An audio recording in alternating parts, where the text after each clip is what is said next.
Hello and welcome to my review of The Last of Us, which is a PS3 exclusive developed by Naughty Dog and published by Sony. The story is that there is a fungal outbreak in the United States, which is infecting people. The military have attempted to quarantine it, but they have been unsuccessful in their attempts. You play as Joel, who is an experienced survivor and is tasked by the leader of a revolutionary group, known as the Fireflies, to smuggle a young girl named Ellie to one of their labs. The story is very good, and I think the bonds between Joel and Ellie is well developed as they go from cold and distant to a sort of father-daughter relationship. It is well written, and the conversations they have are really, really good. It's a shame, though, that the ending doesn't give the game the amount of closure you were expecting, as the game just ends abruptly. It's not really a great ending.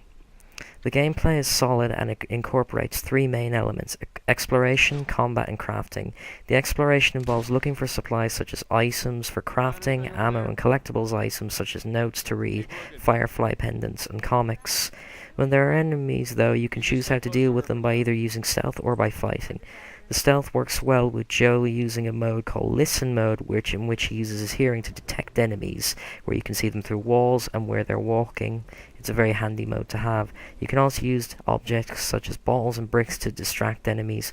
When you're spotted, though, you must fight, and thankfully the combat is very solid. Gunplay is functional but satisfying, as guns have a very powerful feeling to them. The melee combat is good as well, as you use sticks, pipes, and one-hit kill weapons such as machetes and fire axes.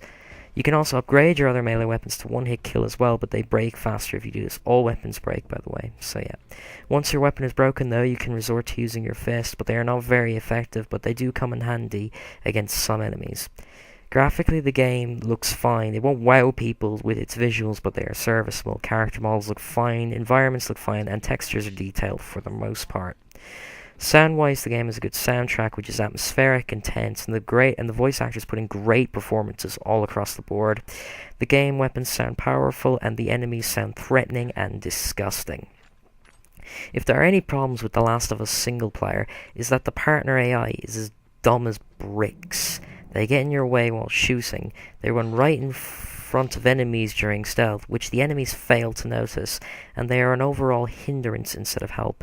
The game also has glitches, such as the infamous autosave glitch that caused me to lose 5 hours of progress, and this happened to me way after they announced the glitch had been fixed. The game can also freeze, forcing you to turn off your console. Normally you could overlook these problems, but because this game has been labelled as a masterpiece and the PS3's last great exclusive, these problems stand out more and they ruin the immersion that the developers have worked so hard to do. The multiplayer, though, ends up being the most surprising part of The Last of Us. You first pick a faction, either survivors or fireflies, and you must survive 12 weeks looking after a group of survivors, making sure they have enough supplies to stay healthy in order to get these supplies. To get them, you have to get them off enemies after you kill during public matches. After these matches, your group of survivors become bigger and bigger, making it more difficult to get more supplies. You can connect to Facebook to replace the generic survivor names with your friends' names, which, if you really care about that. There are two game modes, Supply Raid and Survivors. They are both team-based modes that are very similar, except that Supply Raid involves reducing the enemy's respawn tickets down to 0, and Survivor is a round-based mode with no respawns. These modes have you working as a team, stealthily trying to take out your enemies, as supplies are very little. Going lone wolf in these games will result in you getting killed.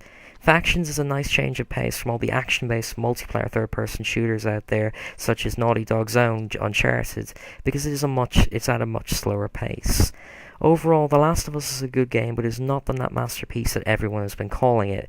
It has good elements, but all the small problems ruin the experience, and they stand out more because of the reviews and the hype that this game has received.